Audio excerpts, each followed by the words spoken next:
In this unit, we're going to take a look at the rise of an independent English kingdom that is going to be a point where some of the ideas of continental Europe, some of the ideas of the Viking heritage are going to be mixing together with some of the ideas of the Anglo-Saxon peoples who had invaded England earlier, and of some of the older Roman ideas that were there before the Romans had pulled out. In other words, England is going to be an interesting melting pot of ideas and concepts as we look at how this medieval empire that is going to become England is going to be created.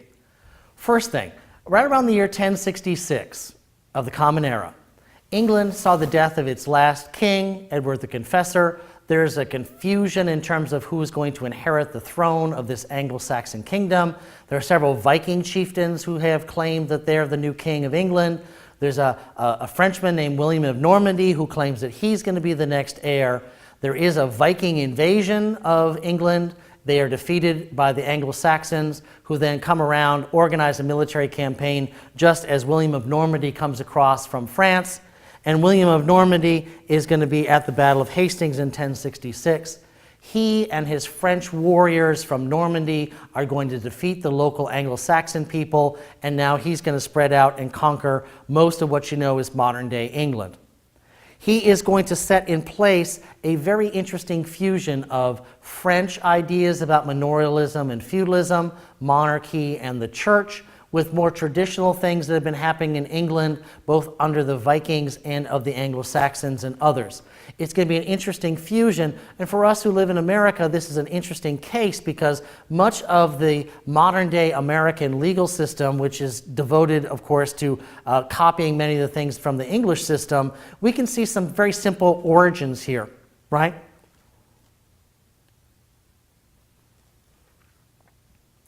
This is a picture from what's called the Bayeux Tapestry. It is a large woolen tapestry that was constructed to honor William when he defeated the English forces in 1066 at the Battle of Hastings. And it shows the sort of very simple military technology that he was using and the people that he was able to bring with him. He now has to reward them. He's now come to England. He's conquered it using the people that were his friends, who were vassals of his, right? People who worked for him. And now he is going to have to reward them. And one thing we're going to take a look at now is how he did it, all right? First of all, he's going to have to fuse together a sort of a Norman and French situation. Let's go back for a second. Normandy is a part of the French coastline where the Seine River that goes through Paris enters into the Atlantic Ocean. It's called Normandy because it was the place of the Northmen. In the generations before William had come over, his ancestors who were Vikings had come and settled in that part of France and had sort of injected themselves into the situation, conquered a piece of territory, and then slowly been integrated into the French people around them. So William is, within a couple of generations, just a few generations removed from being a Viking himself. And now he's going to come over and conquer England, and he had been in many places discriminated against because he was not the true heir. He was not seen as the true child of a true Christian marriage. He was seen in many ways as an illegitimate man, and he had gotten into power by being very brutal and very efficient at getting what he wanted. He was the kind of guy that took action. He was not resting on his imaginary laurels. He wasn't waiting for things to come to him by basis of his birth. He had to go out and take care of business himself. He had sort of a brutal streak to him. Now, as he comes over, he's going to be coming into an England where he had just conquered a hostile territory. He has many enemies around him. A significant number of people had opposed him. Many of them had lost their lives in battle, but many of them are still out in the countryside, not being very happy about William and his French invasion. So what's going to happen now is that there's going to be an upper layer in English society of Frenchmen and French soldiers who are going to be the new landowners. Many of them are the big churchmen in the state now, and slowly they're going to be integrating their families through marriage with the locals who are of Anglo-Saxon origin, and there's going to be a fusion of the old French with the local Anglo-Saxon, and in time that fusion is going to create a very different kind of England with a different language, and we'll see that as we move forward. But William is also a brutally efficient kind of guy. He takes a look at how England was ruled in the time period before him, and he recognizes a good thing when he sees it.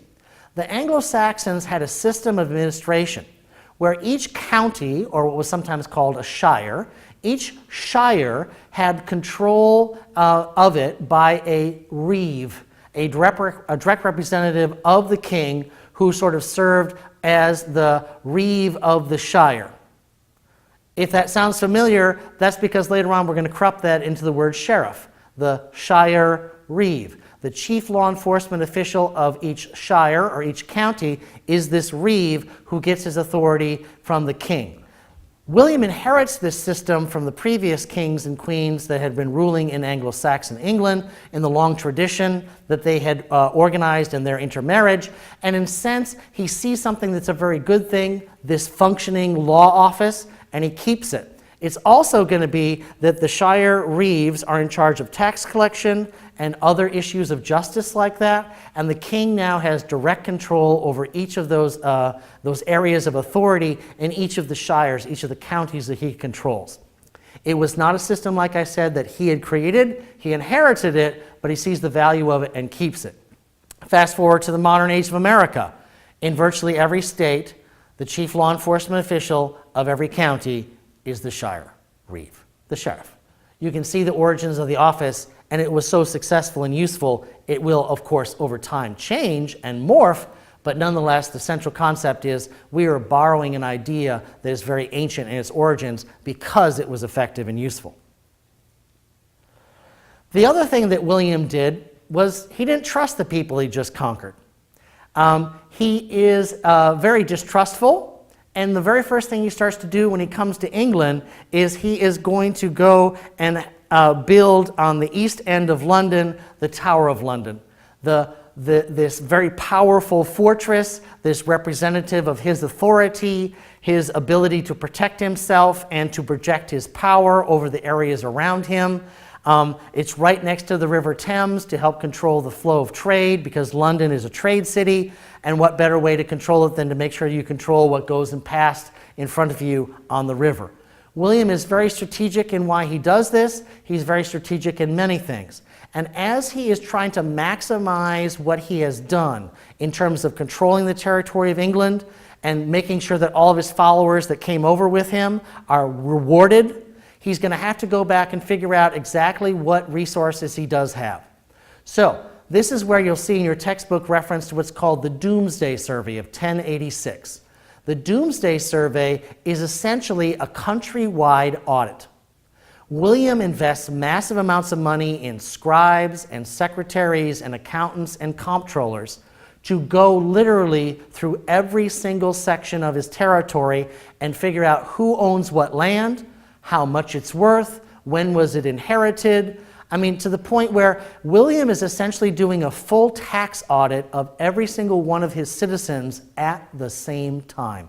And the reason it's referred to as the Doomsday or Domesday Survey is that it's doomsday, it's the end of time. No more excuses, no more checks in the mail, oh, no more I forgot to pay my taxes last year, Your Majesty. The buck stops here. They have clear evidence of exactly what you're doing. They know how much you own. They know exactly when you inherited the property. They know whether you paid the inheritance tax or not. Now, William was able to do this because he's sort of the absolute ruler of England, and there's very little people, or very few that people could do to stop him. There's very little that they had to stop him. They had to obey their overlord.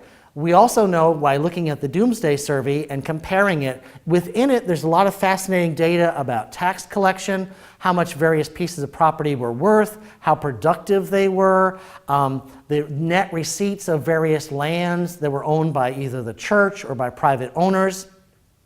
Looking at that data, we take a close look at it, and it's pretty obvious. When William invaded in 1066, somewhere between 18 and 20%, it looks like, of the population was displaced, was made a refugee, died in battle, ran away. We're not exactly sure, but at least a fifth of the population, more or less, seems to be missing. Because when we go into the tax receipts, there's references to how many workers there are and how much land they have and how much productivity they have. And in many places, you see a sort of a uniform 15 to 20% fall off in revenue. Less people, less taxation, less church revenue, reinforcing that the invasion of the Normans, the victory of them in 1066, had been very brutal on the Anglo-Saxon society that came after it. We have lots of places in the Doomsday Survey where we see the names of former landowners. Many of those are names that would be associated with the old Anglo-Saxon culture, and then they seem to disappear, and then all the new owners have names that are suspiciously French-sounding or people we can trace back directly to William himself. There was a massive exchange of territory, a massive removal of the old elite, and an injection of the French elite into England. That is clear.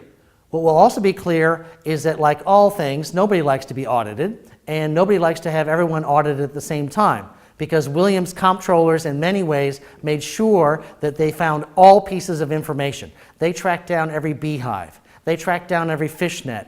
Anything that had any kind of economic value was counted in this system and reported back to the scribes.